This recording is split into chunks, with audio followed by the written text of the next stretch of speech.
بسم الله الرحمن الرحيم الحمد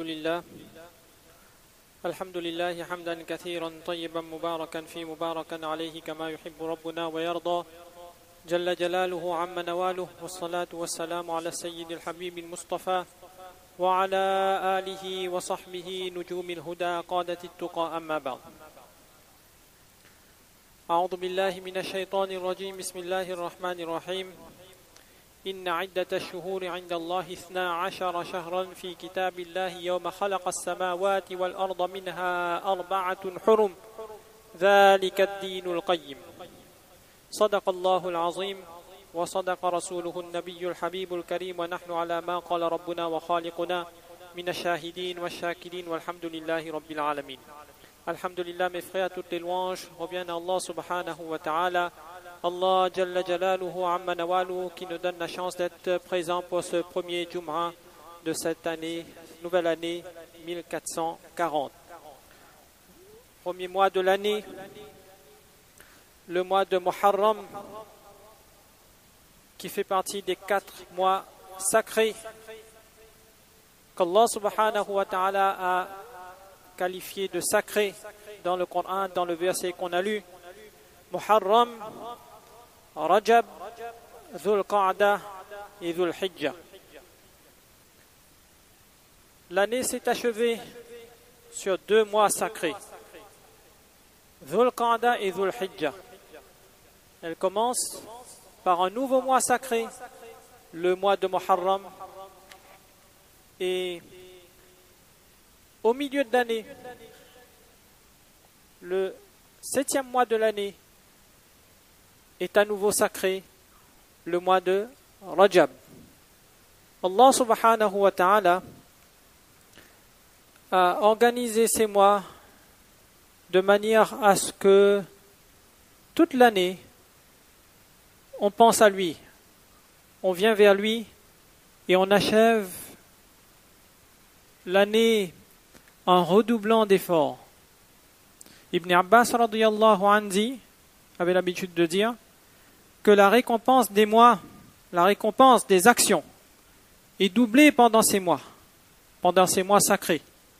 Il est important de se préserver des péchés car l'effet des péchés est plus néfaste pendant ces mois que les autres mois. Allama Jassas rahimahullah ta'ala écrit dans son livre Ahkam al-Qur'an que ces mois sacrés ont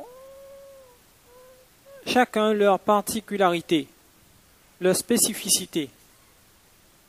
Et il dit que la personne qui s'efforce pendant ces mois à faire des bonnes actions, à montrer à Allah subhanahu wa ta'ala sa volonté de bien faire, Allah subhanahu wa ta'ala lui accordera le tawfiq de faire des bonnes actions tout au long de l'année. Et celui qui s'efforce pendant ces mois, qui se met à l'abri, qui se préserve des péchés pendant ces mois, Allah subhanahu wa ta'ala lui facilitera également le reste de l'année. Donc lorsqu'on voit cela, on comprend qu'Allah subhanahu wa ta'ala a favorisé des jours, des mois sur d'autres, comme il a favorisé des endroits sur d'autres, Makkah Mukarrama, Madina Munawwara, sur le reste du monde. Le prophète sallallahu alayhi wa sallam avait l'habitude de jeûner et d'encourager les sahaba radiyallahu anhum à le faire pendant ce mois de Muharram. Imam Tirmizi rahimahullahu ta'ala cite un hadith de Abu Huraira radiyallahu anhu dans lequel il est mentionné qu'après le jeûne du mois de Ramadan, le jeûne qui a le plus de mérite, de vertu aux yeux d'Allah subhanahu wa ta'ala est celui de Muharram. Hazrat Ali radiyallahu anhu rapporte ce récit qu'une fois, nous étions en compagnie du prophète sallallahu alayhi wa sallam lorsqu'un homme se présenta et interrogea le prophète sallallahu alayhi wa sallam, et le prophète sallallahu alayhi wa sallam lui a donné cette réponse. Lorsqu'il a demandé au prophète sallallahu alayhi wa sallam quel jeûne me conseilles-tu de faire, et le prophète sallallahu alayhi wa sallam lui a répondu jeûne pendant le mois de Muharram car c'est le mois d'Allah subhanahu wa ta'ala. Allah subhanahu wa ta'ala a accepté le repentir, le tawbah d'une communauté pendant ce mois et il acceptera le tawbah certainement des autres également. Donc il y a le jeûne à faire. Le jeûne en particulier du 10e Muharram. Le prophète sallallahu alayhi wa sallam est arrivé à Madina Munawwara et il a remarqué que les gens de Madina Munawwara jeûnaient. Il a dit que nous sommes plus proches que la communauté juive de Madina Munawwara jeûnait ce jour. Il a fait cette remarque que nous sommes plus proches que vous de Moussa alayhi salatu wa salam. Et il a dit que nous jeûnerons également, nous allons jeûner. Et il avait l'habitude de le faire déjà à Makkah Mukarrama. Le jeûne de Muharram, le jeûne du 10e Muharram était, selon certains savants, Faraz à Makkah Mukarrama avant la révélation du jeûne de Ramadan. Puis lorsque le prophète sallallahu alayhi wa sallam est arrivé à Madina Munawwara, que le jeûne de Ramadan a été révélé, que le jeûne de Ramadan est devenu Faraz, le jeûne de Muharram est devenu Sunnat Nafil. Ceux qui voulaient jeûner le faisaient et ceux qui ne voulaient pas jeûner le laissaient. En tout cas, il y a énormément de mérite à le faire. Et maintenant, comment jeûner? Idéalement, jeûner le 9 et le 10. Il y a des hadiths qui encouragent le croyant à jeûner le 9 et le 10. Si on peut, on jeûne 2 jours. Si on ne peut pas jeûner le 9 et le 10, on essaye de jeûner dans un deuxième temps le 10 et le 11. Et si on ne peut pas vraiment, c'est permis, ça reste autorisé de jeûner uniquement le 10e Muharram. Maulana Fazlur Rahman A'zami et Mufti Razaoul Haq le mentionnent dans leurs écrits. Donc Allah subhanahu wa ta'ala nous donne tawfiq de respecter ce mois. Allah subhanahu wa ta'ala nous donne tawfiq également de prendre de bonnes résolutions pour cette nouvelle année. Alors on va rester sur quelques petits conseils aujourd'hui pour qu'Allah subhanahu wa ta'ala nous aide à avancer, à se rapprocher de lui, à devenir meilleur et surtout à préserver notre iman. Parce qu'aujourd'hui, plus que jamais, notre iman est en danger. Le iman de nos enfants est en danger. Le iman de nos jeunes, de tout le monde est en danger. Alors, 6 points, 6 petits conseils qu'on partage avec vous pour qu'Allah subhanahu wa ta'ala préserve notre iman. Alors, premier conseil, première chose à faire, la in shakartum la azidannakum wa la in kafartum inna adhabi la shadid. Être reconnaissant envers Allah subhanahu wa ta'ala, reconnaître ce bienfait du iman et remercier Allah subhanahu wa ta'ala pour ce iman qu'il nous a accordé. Allah subhanahu wa ta'ala dit, si vous le remerciez, Allah subhanahu wa ta'ala vous donnera davantage, c'est-à-dire qu'Allah subhanahu wa ta'ala nous permettra de veiller sur notre iman, nous permettra d'agir selon les demandes du iman davantage. Donc on fait shukar. Premier point, shukar. Deuxième point, maintenant comment faire shukar? On montre à Allah subhanahu wa ta'ala notre volonté. On lit les formules de shukr. Alhamdulillahi alladhi hadana li hadha wa ma kunna linahtadiya lawla an hadana Allah. Laqad ja'at rusulu rabbina bil haqq. Il y a des formules dans le Coran par lesquelles on peut remercier Allah subhanahu wa ta'ala pour ce iman. 2, on fait dua. On demande à Allah subhanahu wa ta'ala de préserver notre iman.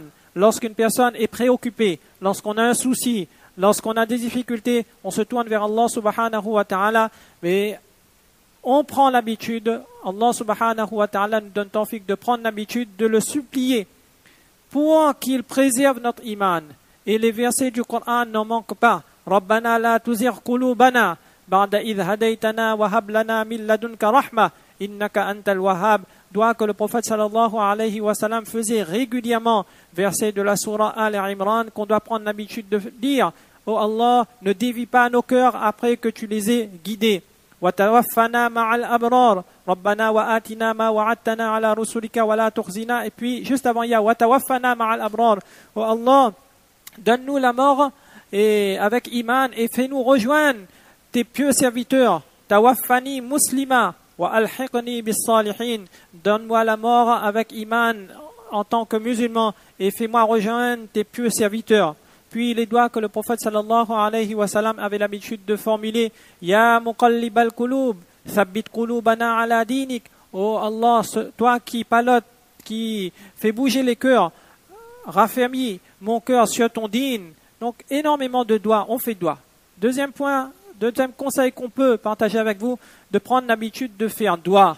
On fait doigt pour notre iman, pour le iman de nos proches, pour le iman de nos enfants, pour le iman de nos amis, pour la Ummah d'une manière générale. Ensuite, troisième conseil, prendre les mesures qu'il faut pour préserver notre iman. Sachons prendre les mesures qu'il faut pour préserver notre iman. Alors la première chose à faire reste ahammul ibadat, ummul ibadat, la salat.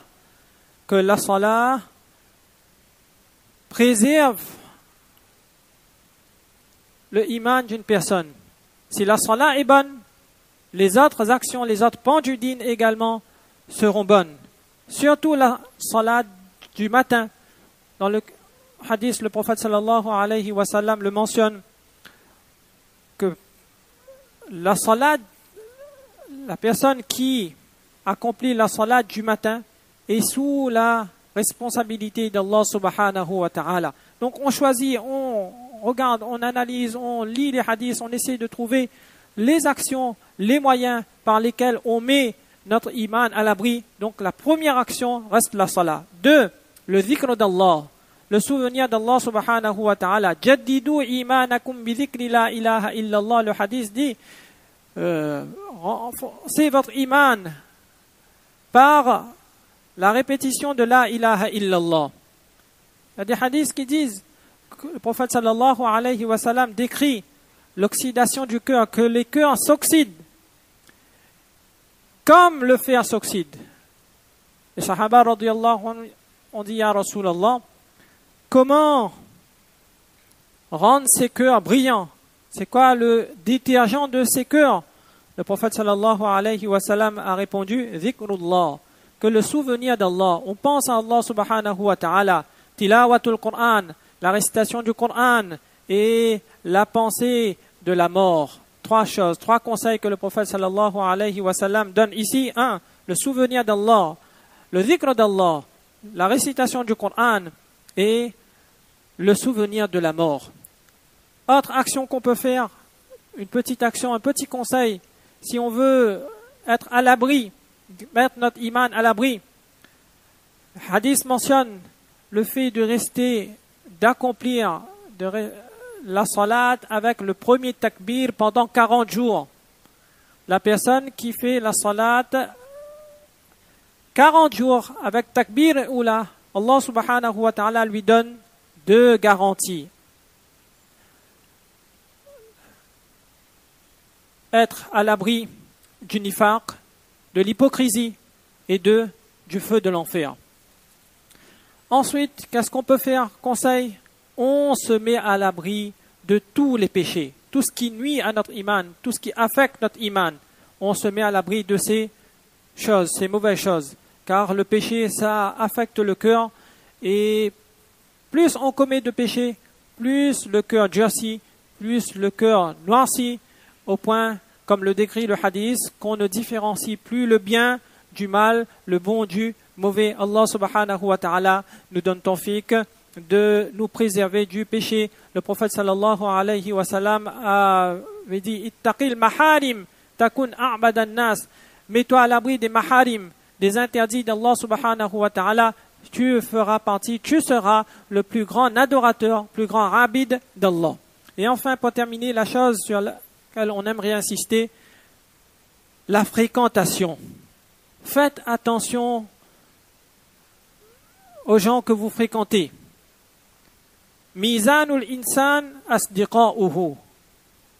La formule arabe dit, la balance d'un homme, c'est ses amis. Si on veut connaître une personne, on regarde ses amis. La fréquentation des gens pieux. L'islam, le Coran, a donné une importance particulière à la fréquentation. Ya ayyuhalladhina amanu taqullah wa kunu ma'as sadiqin. Ô vous qui croyez, craignez Allah et wa kunu ma'as sadiqin et restez en compagnie des gens pieux. Allah subhanahu wa ta'ala, dans le Coran, encourage la fréquentation des pieux, des abidines, des gens qui pensent à lui. Wasbir nafsaka ma'al ladhina yad'una rabbahum bil ghadati wal 'ashiyyi yuriduna wajha. Le prophète sallallahu alayhi wa sallam avait voulu à un moment donné s'écarter des sahaba radiyallahu anhum qui s'asseyaient dans la masjid pour faire le dhikr le matin et soir, pour permettre aux gens éloignés qui n'avaient pas la foi plus aisé que d'entrer dans l'islam. Allah subhanahu wa ta'ala l'a reproché cela, et Allah subhanahu wa ta'ala l'a conseillé de rester patiente avec ceux qui adorent leur Rabb, leur Seigneur, matin et soir. Allah subhanahu wa ta'ala nous encourage à fréquenter ces gens pieux. Allah subhanahu wa ta'ala nous encourage à fréquenter, à suivre ceux qui se tournent vers lui. وَاتَّبِعْ سَبِيلَ مَنْ أَنَابَ إِلَيْهِ. Et Allah subhanahu wa ta'ala nous met en garde contre ceux qui nous détournent de son zikr, de son souvenir, de son rappel. وَأَعْرِضْ عَمَّنْ تَوَلَّى عَنْ ذِكْرِنَا وَلَمْ يُرِدْ إِلَّا الْحَيَاةَ الدُّنْيَا. Le prophète sallallahu alayhi wa sallam a également encouragé la fréquentation des gens pieux. Al-mar'u ala dini khalili. Imam Tirmizi rahimahullahu ta'ala cite ce hadith que Al-mar' ala dini khalili. L'homme est sur la religion de son ami. Falyanzur ahadukum man yukhalil. Que choisissez qui vous fréquentez. Allah subhanahu wa ta'ala nous donne tawfiq donc de faire attention à notre fréquentation. Combien de jeunes, moins jeunes, qui étaient, on va dire, proches de la salat, de nos mosquées, des enseignements de l'islam, ont été, on va dire, perdus, éloignés, à cause d'une mauvaise fréquentation. Et combien ont été sauvés?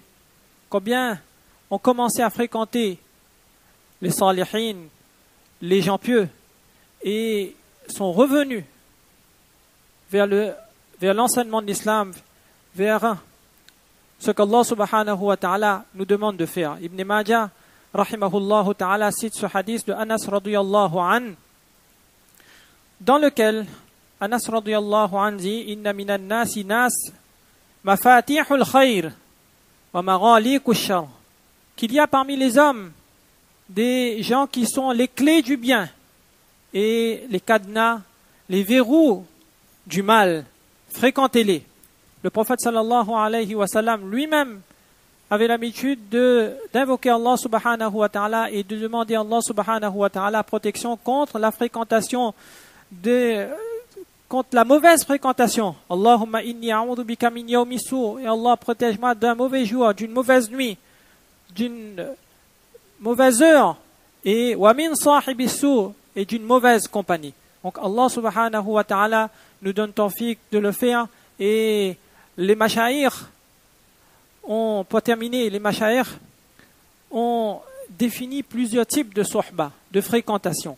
La fréquentation d'Allah subhanahu wa ta'ala, elle se manifeste par sa crainte et son respect. La fréquentation, le suhbat du prophète sallallahu alayhi wa sallam, par son ittiba', en suivant sa sunna et ses enseignements. La fréquentation des awliya'ullah, des amis d'Allah subhanahu wa ta'ala, par leur respect et en les considérant. La fréquentation de la famille par un bon comportement, la fréquentation des amis par un sourire, et la fréquentation des ignorants, les jahilin, en invoquant Allah subhanahu wa ta'ala par eux et en montrant Allah subhanahu wa ta'ala notre compassion, notre pitié pour eux, et surtout en ayant à l'esprit qu'Allah subhanahu wa ta'ala nous a épargnés de ce par quoi ils ont été éprouvés. Qu'Allah subhanahu wa ta'ala nous donne tawfiq de comprendre ces quelques mots. Qu'Allah subhanahu wa ta'ala donne tawfiq de fréquenter les gens pieux. qu'Allah subhanahu wa ta'ala éloigne de nous les mauvaises fréquentations et qu'Allah subhanahu wa ta'ala préserve notre iman, le iman de nos enfants, le iman de tous les musulmans du monde. Wa ma tawfiqi illa billah.